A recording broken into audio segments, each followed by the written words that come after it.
Hi, I'm nervous, and if you've ever been here before, you might notice things look incredibly different today, and that is because on the other side of my wall at home, they're doing some kind of construction and renovations that are so loud and so annoying. So this week, unfortunately, has been a little bit of a nightmare for me, but I have found a recording location to use temporarily so that I could get a video out for you this week. That does, of course, mean that I did not get my actual script and everything planned out and done and completed. So instead, we're going to do exactly what one should do when they are all over the place, is to have a nervous breakdown.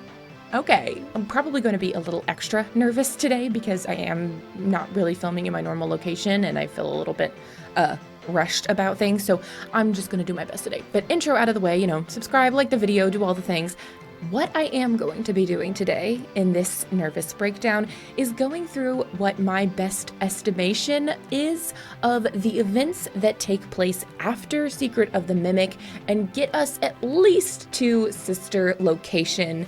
We'll see if I have the time or wherewithal to get all the way up to present day, but I just kind of want to talk about what happens after Secret of the Mimic that would lead up to sister location, because as far as I am concerned, the two games and themes within those games are very connected. They do seem to have a level of connection to them. So I want to go through that. Now, there's going to be very minimal editing in this video, so if you hear me trip over my words and things like that, normally I try to cut all that stuff out, or at least most of it out, but I'm not going to have time this week. So you're getting the truest, the most visceral, the most authentic nervous breakdown ever. So without any further delay, we will get into it. So if you don't know about Secret of the Mimic, this is not a good video for you to start at. I'm not going to be doing any kind of overviews or anything like that. I'm just going to be talking as if you have the information that I have. So if you have played Secret of the Mimic or you've watched someone play Secret of the Mimic, you know that at the end of the game, the most likely canon ending is setting fire to Murray's costume manor. So we unintentionally seem to set the place ablaze and try to escape, but we are stopped by the Mimic, who then takes the data diver from us and wanders off. So the question becomes, well, what happens next, right? What in the world does Fazbear Entertainment do in response to this? Also, I'm just going to take a brief pause to say if you hear a whirring, it's because my laptop fan is like really loud right now. Normally my microphone is far enough away that I don't think you can hear it, but I don't have as much room here. So anyway, that is done. What I think is very likely to happen is that Fazbear Entertainment would have presumably sent another technician or somebody over to the site and would have gotten wind at some point, either because somebody nearby saw the fire and called the fire department, or because they sent another technician over there who presumably reported that the place was ablaze. I would think that they would figure out that the place was on fire pretty quickly after the end of our gameplay in Secret of the Mimic. Now, if the place was set ablaze, we could imagine that a lot of the things that Arnold was able to discover throughout the Murray's Costume Manor would have been destroyed along with him, right? It would have been, or with it.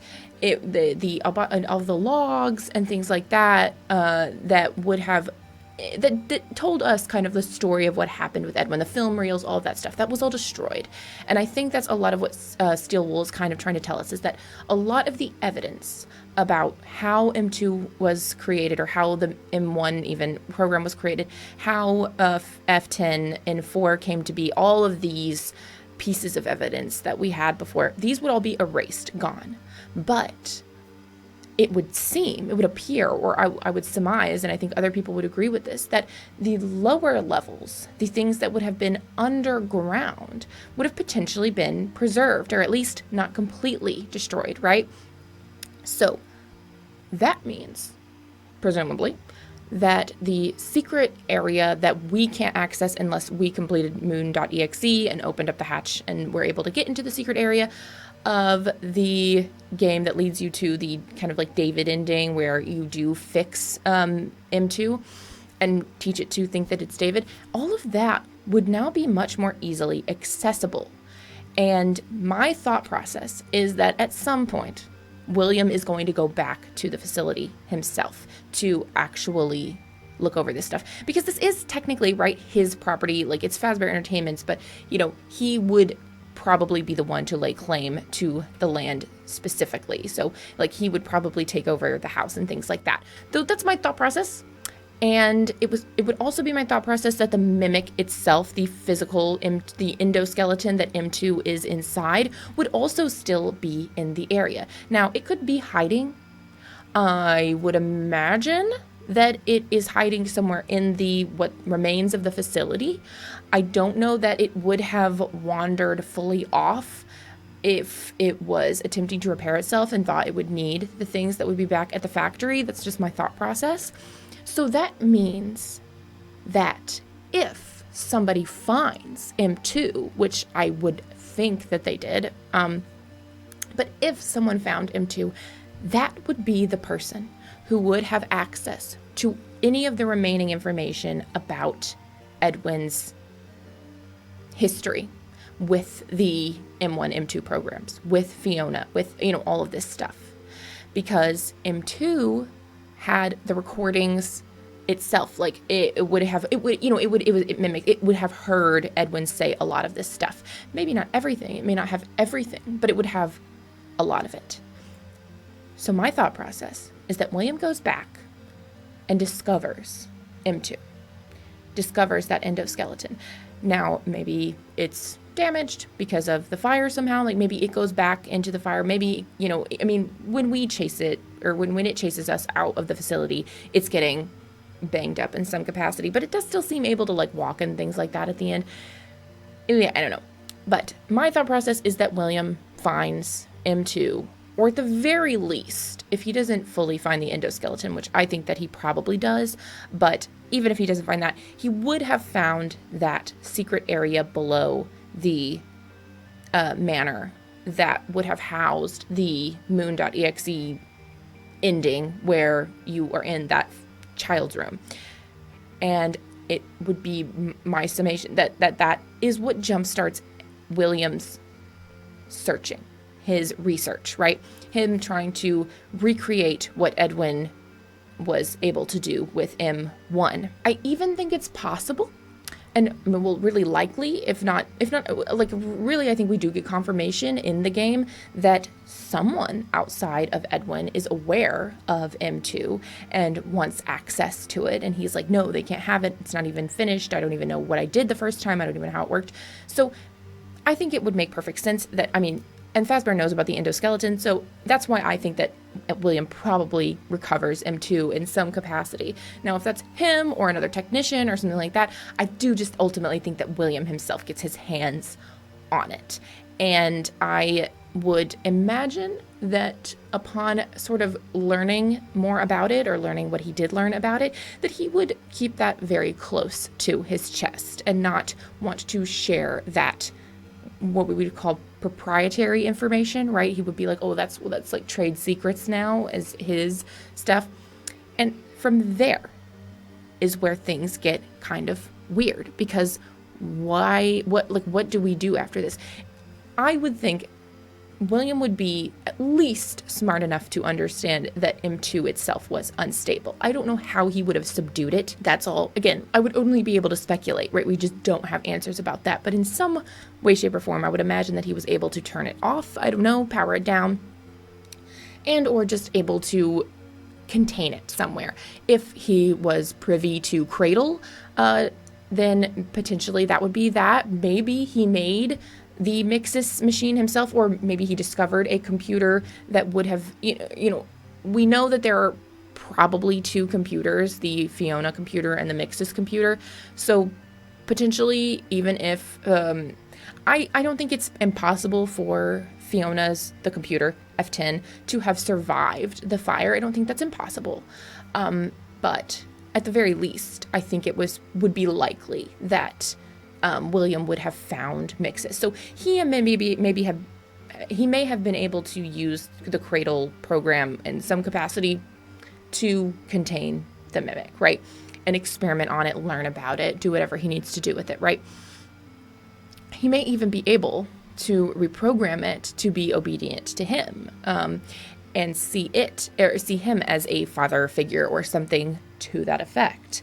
So we don't know that. I'm again speculating, but that's all this is. It's just a big guess party is really what I'm doing right now.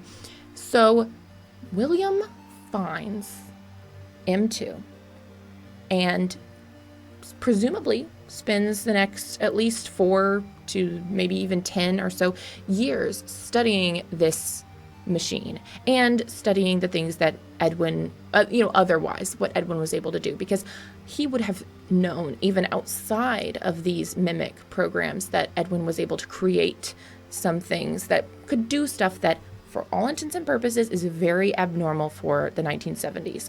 That is a really big thing that we have to establish and understand, is that everything that Edwin made that incorporated this like mimic technology is crazy, like it's really just not of the time. But particularly M1 and M2 are not of their time. They are very advanced AIs. If you ask me personally, why are these able to be such advanced AIs when everything else in this time period does not seem to be capable of such a thing? My answer would be remnant.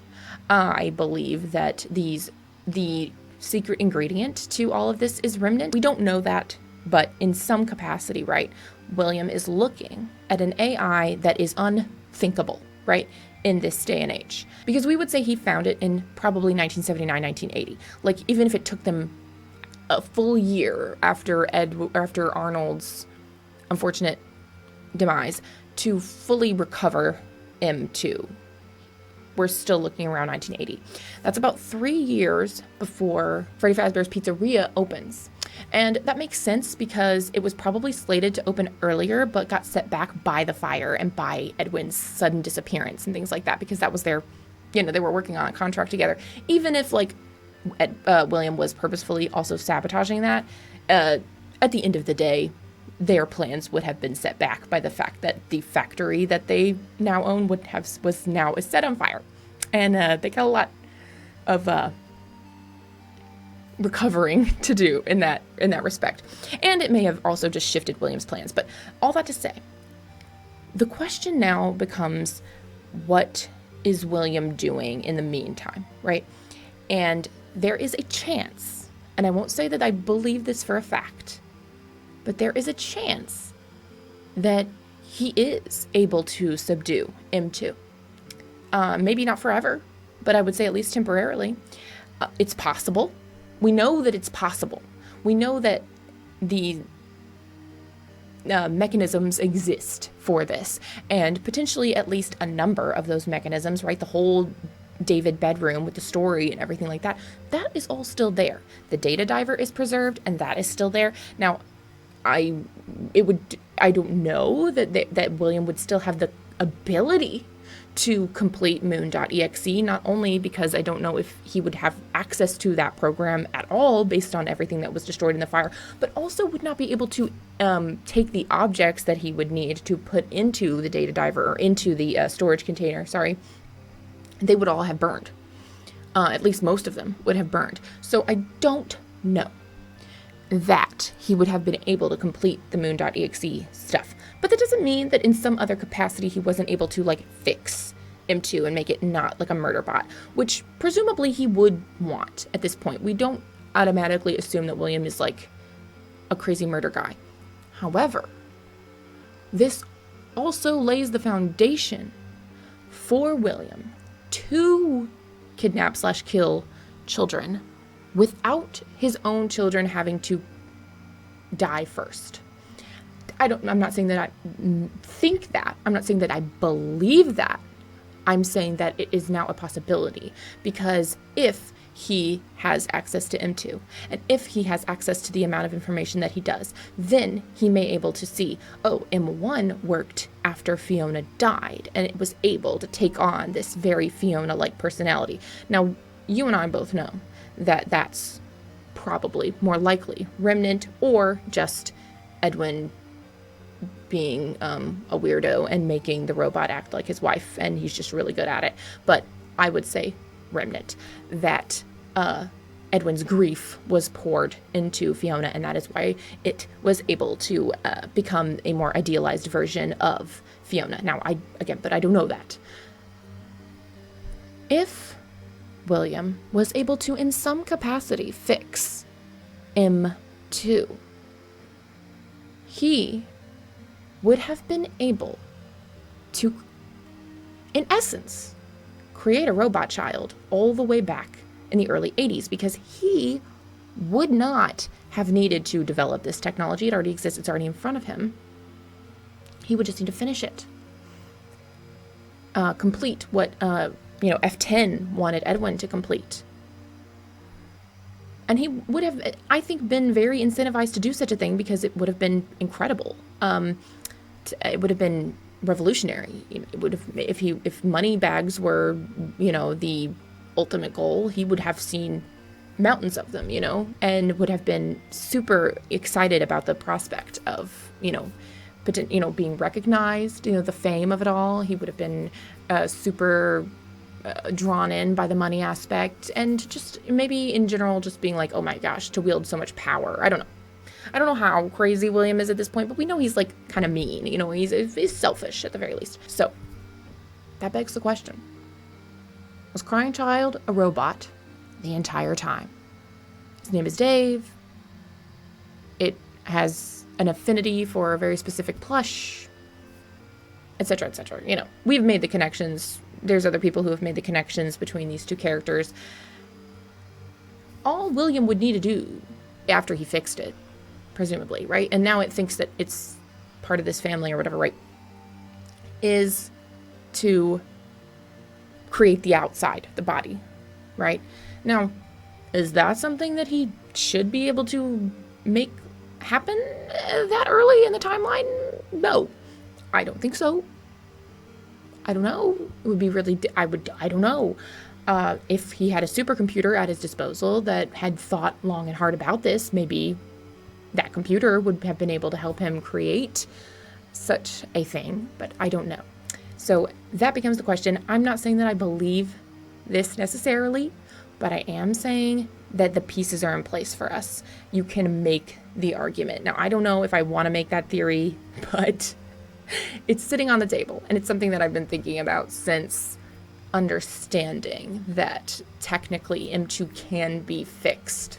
And in that case where he's fixed, he believes he's a child. And if Crying Child was David, or at least was this amalgamation of memories and things like that, that ultimately believe itself to be a human child, it would be so normal for this to be a very emotionally distraught child because it's memories, his memories. I say it because it's a robot, but his because he thinks he's a boy. His memories would be really twisted is what I'm trying to say. And so maybe he would be crying because he'd be confused, or maybe he'd have memories that he didn't understand. He has plenty of reasons to cry. Crying Child's whole dealio is that he's kind of got like the short end of the stick. But all that to say, it's just a good, in my head, I'm like, actually, that's not a bad idea. I think it would be kind of crazy, but we've gone off the rails so many times, and we already know that the robot child thing is happening, whether Crying Child is the robot child or not. Edwin did effectively make a robot child. He failed, but he effectively did it. And he only failed because he freaked out and realized that he was doing something crazy, which good for him, honestly, because yes, it would have been crazy for him to actually make the robot child. So, but William might be too crazy to not make the robot child. So I'm just putting that out there in the ether, and if you ever see a theory from me about it later, you'll know that I felt more confident about it than I do right now. At this time, I'm not saying that I feel super confident about it, but I am saying that the Crying Child is bitten, his full head is crushed, and we don't see him bleed. And Scott didn't shy away from showing us blood in other games, so in the 8-bit minigame portions. So it's odd that he doesn't bleed. And then he just lays there, and then he's told he'll be put back together. The pieces are in place for us. I don't know that to be true, but the pieces are in place for us. So this allows for William to be the obsessive one without being like, oh, I'm such a caring father. He's just become as obsessed as Edwin was. Not because he lost somebody, but because he found somebody, right? Something. And was like, oh my gosh, I can do this, you know?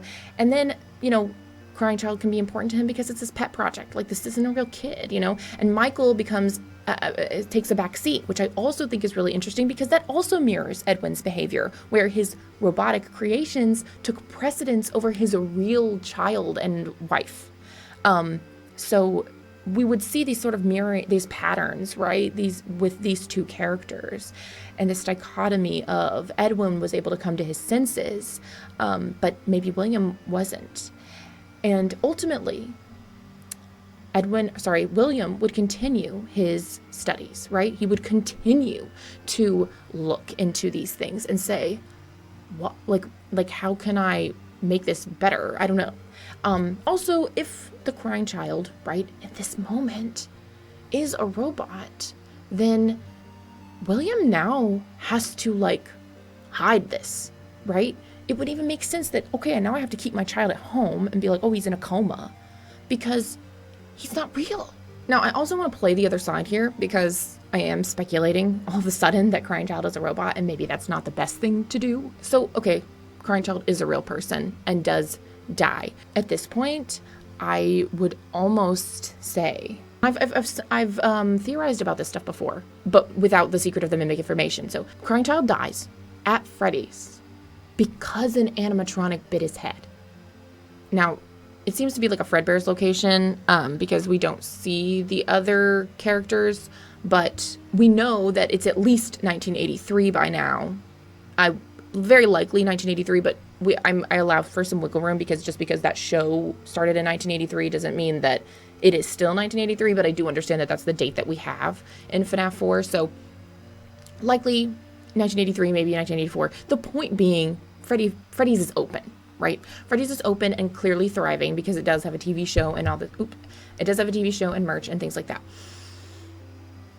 This is really bad press for William, and this is what I've this is what I've theorized about before, is that it's not that William is so distraught over the loss of his child, though I mean, objectively, even if you don't really care about your kid, it's crazy that if your kid dies in such a horrific way, I think it would affect you no matter what. But what it affects more, potentially, is his business and is his reputation. It's just not great, right? If Williams got a headline coming out that a child has died at the pizzeria, even assuming, if you believe that Charlie died first, she didn't die inside of the pizza place. She died outside of it. So that would not have necessarily hurt the reputation the same way, if you believe that Charlie died first. But if crying child, Dave, is the first to die, then it becomes a matter of pride, right? And things like that. And William knows that he has a freaking robot that could be a kid. So then, in the event that crying child Dave was a real child, and really did die, William may say, "Oh, he's in a coma," and his goal is to rebuild his child as a robot, so that he can say, "Oh, he was just in a coma, and like he's fine now, and everything's all good and well, and like, oh, at least the kid's okay." And maybe that would soften the press on things a little bit. I don't know. That's my best guess. In the event that crying child was a real kid, he would have really died, and then potentially M2 maybe takes on some characteristics of that child as well, or via remnant, or William is confused as to why he can't get M2 to act like his kid. I don't know. There's a lot about this that's objectively, this is fully speculation, like I said. But there are things, William could do. And this could drive him down the path of insanity, one way or another. Now, I'm going to say this. If William cares so much about his reputation, then why would he kill kids in a mascot costume inside of Freddy's and like stuff their bodies in there? That's weird. He cares about his reputation so much. Well, I think it's possible that by the time that he's killing the kids, he's doing the same thing to Henry that he did to Edwin. I don't know this, but when I think about it, why would William do that? Of course he has access to kids at the pizzeria. And so it's like, oh, well, you know, this is where I have access, you know? And he tries to cover it up, but it's so sloppy in my opinion. And there are other reasons why it could be sloppy that I'm not going to be going into right now, but long story short, it would be that the mimic is the one that is actually stuffing the kids in the things and doing the crimes and stuff like that, and William is just putting him in a suit and being like, go do that. But just so that way there's no DNA evidence, so it's like it's William doing it, but it's technically the mimic, and that's how it ends up knowing how to act like Spring Bonnie, if that makes sense. So again, I'm not going to spend too much time lingering on that today, just because it's like the fact of the matter is just that there are a lot of possibilities. But at the end of the day, I go, why would he like ruin the reputation of Freddy's after everything? Well, his relationship with Henry is probably souring over time, especially if there's potentially this bad press involving an animatronic that presumably Henry built, because we know that the ones that Edwin made would not be the ones that end up being the final designs. So probably Henry took over that after that. And so maybe there's some lingering animosity there. Maybe Henry wanted more than what William was wanting to give him. Maybe he just wanted to edge Henry out because he was getting really selfish. We don't know. We can look at a lot of reasons, but potentially their relationship was souring. Maybe Henry was like really against using Edwin's technology because he could see that there were issues with it. Who knows? But ultimately, I would imagine that William and Henry's relationship was soured. And so maybe, just maybe, this entire time, William's been studying, right? He's been researching. He's been building his own animatronics. He's been building the fun times, right? This is a long-term project, these fun times. He's had the underground bunker the whole time. He didn't have to build that. We know that now, probably. Okay, I'm making, these are speculation, but I'm saying in the world where he took over the land where Murray's Costume Manor would have existed, he would have likely had access to that underground area that would ultimately, probably, potentially, in some capacity, become the sister location spot. So that's just me, again, right? We're spitballing. And I would love it if in the comments, if you're like, nervous, we've definitely already confirmed that this can't possibly be correct because of this, then please leave it down there, because that will help me not say something dumb later. But I'm willing to say something dumb now. Today's the day that we say all the dumb things. Okay? So, if William and Henry's relationship is souring, if William's already developing these other animatronics and he's like, I'm gonna start over. I'm gonna do fresh start with all my own designs, everything that I like. So, you know, like Baby, Ballora, Funtime Foxy, Funtime Freddy, Bonbon, etc., etc. Then sabotaging Henry's reputation would be advantageous for him. Now, the whole Fazbear Entertainment / Afton Robotics LLC stuff, that is a little hairy, so that would be something that I would have to iron out here and be like, is Afton Robotics under the LLC of Fazbear Entertainment? And wouldn't potentially this harm the reputation of all of the Fazbear entities and not just Henry? So, we don't know, but if William were able to peg Henry as the reason that the murders happened, and then he completely gets him out of the company, then William gets to be in charge of everything and take all of the profits and be able to say he ousted the bad guy. I don't know. These are, again, throwing a lot of things at the wall right now. So all that to say, we have now a motivation for William to kidnap children, to do everything that he, wants to do, without needing one of his own children to die first. But even if they did, it's there. But I'm just saying that him having access to Edwin's technology and stuff could lead him down the path of killing children without any of his kids dying. That would potentially allow the MCI stuff to take place earlier, but I don't know that it does. I think we shouldn't probably meddle with the timeline too much. It just is what it is. But this all conjures, right, images of such a thing. And I think it also, if I'm thinking about the situation correctly, I mean, and this also makes sense because like Mangle exists in the FNAF 4 house with the crying child, and there is a girl's room. So this would allow like Elizabeth to be like coming into play at this point. Though it, and basically what I'm saying is like, I think that, the sister location, the day one, the closed due to leaks, the actual Circus Baby's Pizza World, not Party and Rentals, the actual place could happen earlier in the timeline, right? Because William already has this advanced AI and all he has to do is replicate it in these other animatronics and like build this up, right? Okay, so I know I'm not saying everything, and I know that this is not a perfect thing, but I'm just going to try to really hard to get us there. And this is where I'm saying sister location happens. He has done the experiments at this point. He's understood, oh, the difference is remnant.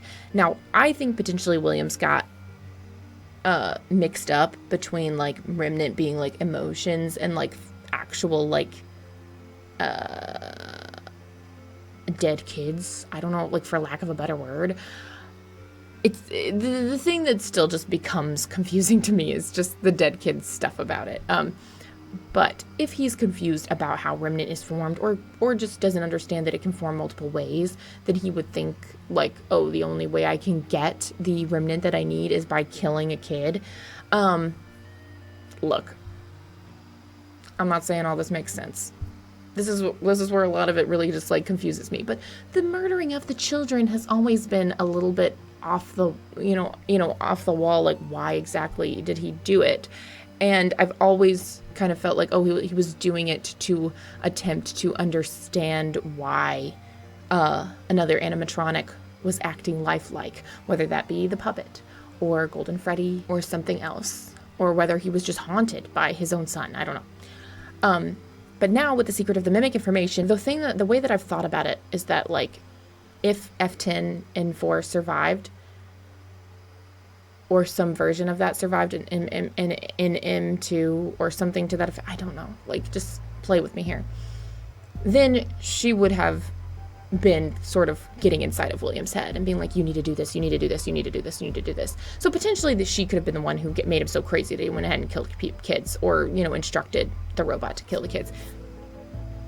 All that to say, I think how we get to sister location is that, he does this and is in some respect successful, stuffing the dead bodies in the animatronics. They do start to act quirky. They start to act weird. I don't know if that is because they are running some version of the mimic program. Maybe kids didn't really die at all. I don't know. But I want to look at the situation as if kids died, because it seems like that happened. At least they went missing. And their bodies were still. I want to believe that all that newspaper and everything about that is still true until we're told otherwise. Which maybe Help Wanted is telling us otherwise, so you tell me in the comments. Do you think that the murders actually happened at this point, or do you think that it actually is rumors? And what really happened is William Afton put the mimic program into the animatronics and they just started to act crazy. I would say I'm going off of the world where I'm going off of the logic that William was trying to sabotage Henry and or just get the Freddy's reputation, or to get Henry's reputation tarnished and get him out of the company, so that was solely him. He starts studying his robotics and stuff like that, or he's been studying robotics and stuff in the basement this entire time, right, with the fun times, and he's finally able to release them. All the while, he also is finding himself in the situation where, like, he, it's like a twofold thing. It's like, well, I can hurt his reputation, but then I can also farm remnant, which potentially he would have learned about because of Charlie's death and or Crying Child's death, assuming that Crying Child is a real person, or he would have just started to understand that it's like these really powerful emotions, and agony is like the pain emotion is the one that most that draws out the most remnants, the most efficient. And he was willing to do that. So again, this is the foggy part, but this isn't a real theory. This is just me spitballing, so I don't need to be super worried about it. All that to say, that's why he is inventing these robots that are capable of kidnapping children. I don't know if it's just necessarily just to torture experiments on them, just so we can farm agony from them. I don't know if he's intending for them to die. I don't know that necessarily that is the case.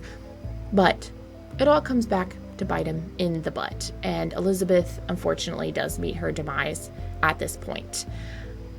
That is where I think I'll leave, just because the video is getting a specific length that I think is probably appropriate.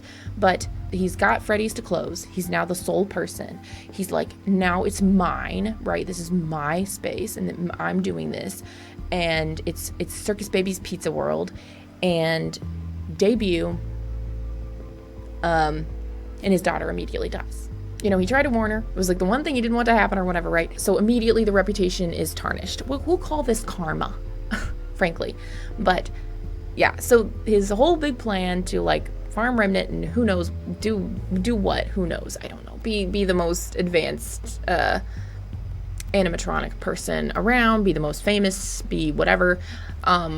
Or alternatively, he is genuinely just under, in some capacity, the influence of Fiona, and she's just a very captivating presence in his life. And I say Fiona, when I say Fiona, I mean F10, of course, the computer, or something to that effect, right? Like where something is kind of compelling him to act this way. There's other things that we've talked about, or that the FNAF community in general has talked about, that do compel people to do things even though they don't fully understand why they are compelled to do it. Oswald is a really good example in the fact that he draws the Freddy gang even though he's never met them or has seen them or anything like that. I think it's called like the field was like how it's referred to, just this like idea that like you just are compelled to do this thing. So it's possible that we're dealing with something like that as well. But the main thing being that William is now on the hunt for children because he understands Remnant and he's trying to use them to as a potentially as like a power source for everything that he's doing.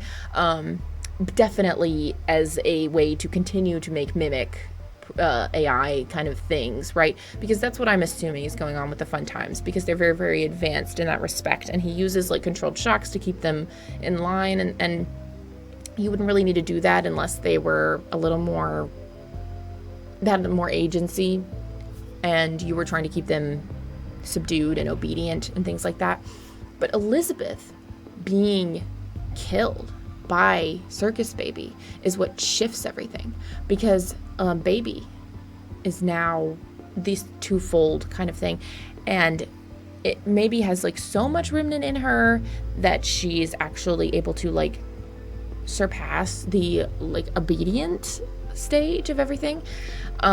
We know that the Elizabeth side of her is still obedient due to the fact of her being William's child, but the Baby side we know is very much not. She is more like M2, where she kind of is murderous in that sense, and also seems vengeful in a sense. I'm not calling her the vengeful spirit. I'm not suggesting that. I don't think that Baby is. I'm just saying that her AI, right, is now more sentient and of the mind that people are bad in general.